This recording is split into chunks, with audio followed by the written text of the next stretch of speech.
तो हेलो बच्चों, welcome back to the विज्ञास एकेडमी। तो आज के लेक्चर में हम लोग बात करने वाले हैं डाइलेक्ट्रिक कांस्टेंट की और एक रिलेशन देखेंगे जिसमें हम लोग रिलेशन देखने वाले हैं एप्सिलॉन एंड एप्सिलॉन के बीच में, यानी कि परमिटिविटी ऑफ एयर या vacuum and permittivity of a medium, इनके बीच में एक रिलेशन देखेंगे जो कि आज के लेक्चर में हम लोग फाइंड करने वाले हैं और ये थोड़ा सा इंपॉर्टेंट है, इसको ध्यान से देखेंगे। ठीक है, तो चलिए फिर स्टार्ट करते हैं रिलेशन। तो सपोज कर लेते हैं हमारे पास कोई 2 पॉइंट चार्जेस हैं Q1 एंड Q2 और ये R डिस्टेंस पे सेपरेट हैं। अब अगर मान लो ये दोनों एयर में हो, किस में बच्चों? एयर में। तो हम लिख लेते हैं फॉर एयर एंड वैक्यूम।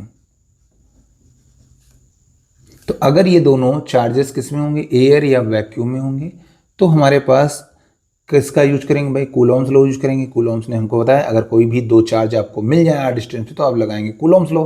तो अगर कूलॉम्स लॉ लगाने के लिए अगर इनको हम एक ऐसे मीडियम में रखें जहाँ एयर या वैक्यूम हो, तो हमारा जो फॉर्मूला आएगा बच्चों क्या होता है?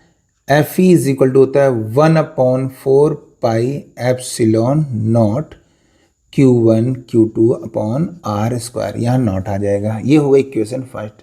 जो बच्चे नए हैं वो पिछला लेक्चर जाकर देखें जहाँ पर हमने कूलॉम्स लॉ को डिफाइन किया था, बहुत अच्छे तरीके से समझाया था कूलॉम्स लॉ का फॉर्मूला कब और कैसे कहाँ पर कौन सा लगाना है। तो यही हमारे पास 2 पॉइंट चार थे, आर डिस्टेंस पे थे, तो कूलॉम्स लॉ के अकॉर्डिंग हमारा जो फॉर्मूला होगा एयर वैक्यूम का वो मैंने बता रखा था, क्या होगा? F naught is equal to 1/4 pi epsilon not Q1 Q2 upon R square. अगर यही चार्जेस को हम उठा के मीडियम में किसी पुट कर दें, तो for any medium, any dielectric medium, dielectric medium, कोई मीडियम में पुट कर दिया एयर वैक्यूम को हटाकर, तो वहाँ पर हमने लिख दिया एफ एम। मीडियम आ गया, एफ एम को मतलब मीडियम हो गया, तो इक्वल सही से बना लेते हैं। तो बच्चों वहाँ पे फॉर्मूला हमने सीखा था एप्सिलॉन नॉट हो जाएगा यहाँ पर 1/4 पाई एप्सिलॉन, यहाँ पे नॉट होता है, यहाँ नॉट नहीं रहेगा, Q1 Q2 upon R square. Equation number क्या है? सेकंड। ध्यान रखेंगे चार्ज आपके वही हैं, डिस्टेंस वही है, तो इनमें कोई चेंज नहीं है। मीडियम चेंज हुआ है तो एयर वैक्यूम के लिए एप्सिलॉन नॉट यूज करते हैं, और जब कोई डाइलेक्ट्रिक या कोई अदर मीडियम होता है इनके अलावा तो उस जगह एप्सिलॉन यूज करते हैं। ठीक है, अब हम लोग क्या करते हैं? By dividing equation first and equation second divide कर देते हैं। हम लोग क्या करते हैं? एफ नॉट अपॉन जो एफ एम का डिवाइड करेंगे तो बच्चों हमारा आएगा 1/4 pi epsilon not Q1 Q2 upon R square आ जाएगा। ध्यान समझेंगे, बाकी लेफ्ट हैंड में आपको एनिमेशन के थ्रू समझाया जाएगा और डिफिनेशन आएंगी। तो 1/4 पाई एप्सिलॉन हो जाएगा बच्चों Q1 Q2 upon R square. अच्छा, यहाँ पे देखेंगे तो ये भाई साहब कैंसिल हो जाएगा, ये पूरा पोर्शन कैंसिल हो जाएगा। तो जो हमारा F not upon F M आएगा वो किसके इक्वल आएगा? 1/एप्सिलॉन अपॉन 1/एप्सिलॉन हो जाएगा। तो 1/एप्सिलॉन नॉट अपॉन 1/एप्सिलॉन, इसको सही से करेंगे तो ये हमारा ऊपर चला जाएगा, तो एप्सिलॉन अपॉन एप्सिलॉन नॉट आ जाएगा। ठीक है, और इस रेशियो को हम लोग बच्चों क्या बोलते हैं? जो F not upon F M होगा वो होता है किसके इक्वल?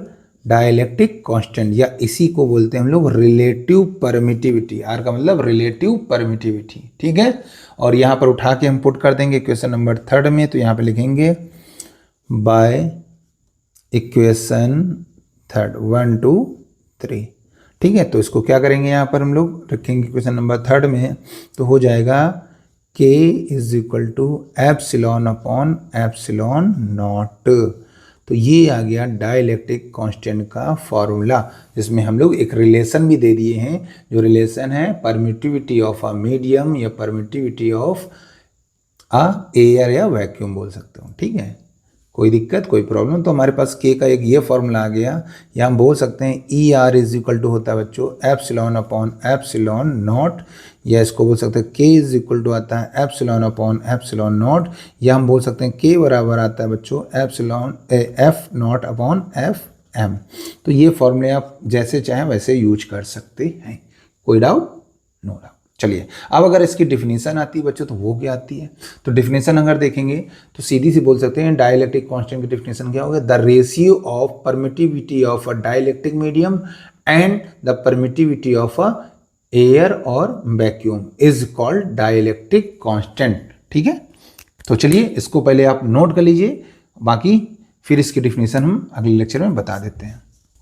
तो अभी तक हम लोगों ने क्या देखा बच्चों, के का एक रिलेशन आ गया जिसमें के इज इक्वल टू होता है एप्सिलॉन नॉट अपॉन, सॉरी ये थोड़ा गड़बड़ हो गया, तो क्या आया था हमारा एप्सिलॉन अपॉन एप्सिलॉन नॉट आता है, या F not upon F M बोल सकते हैं, इसी को के को बोलते हैं epsilon naught are.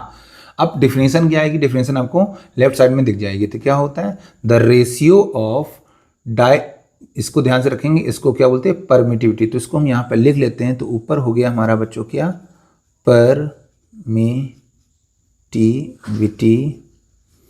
Of a dielectric medium upon permittivity of air और वैक्यूम, बाकी उधर आ रहा होगा। तो डिफिनेशन हम simple, the ratio of permittivity of a dielectric medium and the permittivity of a air और vacuum is called dielectric constant और रिलेटिव परमिटी। यहाँ पे ई आर को क्या बोलते हैं बच्चों, रिलेटिव परमिटिविटी। ओके, देन अगर आपको ये नहीं याद है तो यहाँ से बोल सकते हो, the force between two charges in air and the force between two charges in medium, इनका रेशियो क्या कहलाएगा हमारा, dielectric constant. The ratio of force between two charges in air और vacuum and the force between two charges in medium is called dielectric constant. तो आप दो तरीके से दे सकते हो, ठीक है। आई होप ये भी आपको समझ में आएगा। तो रिलेशन थोड़ा इंपॉर्टेंट ध्यान रखेंगे, इसका एक ही दो क्वेश्चन है लेकिन ये जरूरी है क्योंकि कभी कभी मीडियम दिया जाएगा तो हम लोग वहाँ पे जब इलेक्ट्रोस्टैटिक फोर्स फाइंड करेंगे तो वहाँ पे 1/4 पाई एप्सिलॉन की जगह लिख लेते हैं 1/4 पाई एप्सिलॉन नॉट के की वैल्यू हमने पिछले लेक्चर में बता रखी। जैसे जैसे इसकी वैल्यू चेंज हो जाएगी एफ की वैल्यू भी चेंज होगी, ठीक है। तो नोट कर लीजिए, फिर मिलते हैं हम लोग नेक्स्ट लेक्चर में, तब तक के लिए बच्चों जय हिंद।